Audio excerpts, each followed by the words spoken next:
So first up today, we'll be exploring the topic of gratitude, a mindset that's close to my own heart, really. Joining us now is Lauren Zajac, who's Chief Legal Officer at a company called Workhuman. Known as a defender against injustice, Lauren helps businesses create corporate cultures that are driven by gratitude, and she's here to tell us about a worldwide mission that she's on. Hello, Lauren. Welcome to Savvy Living. Thanks so much for having me. So I mentioned you're on a mission, which I understand is to become the face and voice of a worldwide gratitude campaign. So what exactly do you mean by that, and how do you hope to achieve that goal? At Workhuman and in my personal life, I have seen the benefits that a practice of great daily gratitude can bring. There are obviously real business benefits, engaging employees, reducing turnover, in giving employees the impetus and the space to appreciate their coworkers. But in the same way I've seen in my personal life, in the lives of my friends and family, and most importantly, my children, the benefit that practicing gratitude brings to your life and your satisfaction with your life, especially where we are in today's corporate world. And with all the societal challenges that each one of us face on a daily basis, I felt like this was the perfect time to bring my voice and this message anywhere and everywhere that I could. I get the opportunity to speak a lot about this in my role at Workhuman, and I share this message through my social platform. And I'm also putting a book together on the same topic. So I understand you have a few strategies that are key drivers for promoting gratitude in one's own life. So can you share some of those? I do have a few. I picked two of the most effective. The first is, and I recommend this all the time, to start each day with a mini gratitude meditation. This doesn't have to be a complicated ritual. You can even do it at a traffic light in the car on your way to work. Take even one small thing, as simple as today's a sunny day and I'm grateful for it. Hold it in your mind, hold it in your heart, and breathe, trying to focus on and expand that feeling. The second strategy is really making one overt act of appreciation or gratitude during your day. Tell someone you like their shoes. Tell your colleague that she's done a great job in a presentation. The more you practice this on a daily basis, the more you'll see that opportunities come to you and you don't have to look for them. Was there anything in your past that propelled you to pursue this mission of counterbalancing negativity in the world through gratitude and fighting injustice through your other endeavors?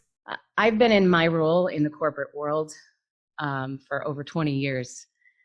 Oftentimes, I've been the only woman executive, and like other women leaders, I've had my own share of struggles to have a voice, to have a seat at the table, and to own my own authentic self. After I had the opportunity to witness the corporate benefits that gratitude brings and using them to help overcome my own career, I brought them to my personal life. Personally, over the last few years, I've struggled through a difficult divorce after being married for 17 years. In the hardest moments of that process, I turned toward the practice of gratitude as a way to help myself and my children. What I found is that there's a grace and an authenticity that results from moving through the world with gratitude as one of your guides. This practice arms you with a way to deal with negativity and strengthens your human connections, which is good for everyone. So the strategies you spoke of earlier, how do you put some of those into practice in your own life? Well, I've always had a passion for yoga, the breathing, the centering, and the movement, but I don't always have the time and space to do that with 3 children and a busy life.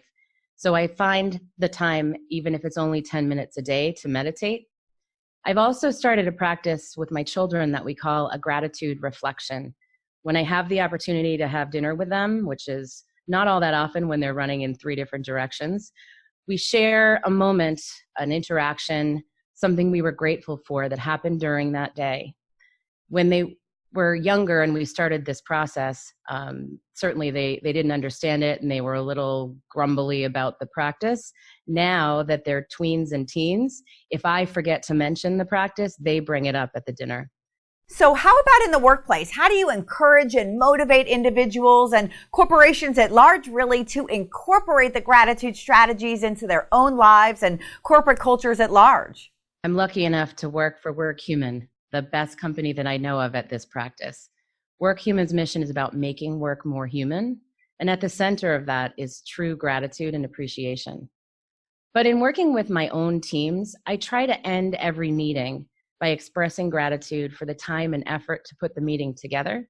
And where much of my time is spent cross-functionally, I make a point to share a specific appreciation for a skill set or perspective that isn't my own. And in ordinary conversation with my colleagues, I try to weave in the same approach, making a point to note how good he or she is at X or Y.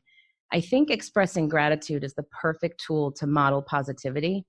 And don't we all need more of that? Great information, Lauren, that I'm certainly grateful for. Thank you so much for joining us today on Savvy Living. Thank you so much for having me. And to learn more about Lauren and connect with her, visit workhuman.com.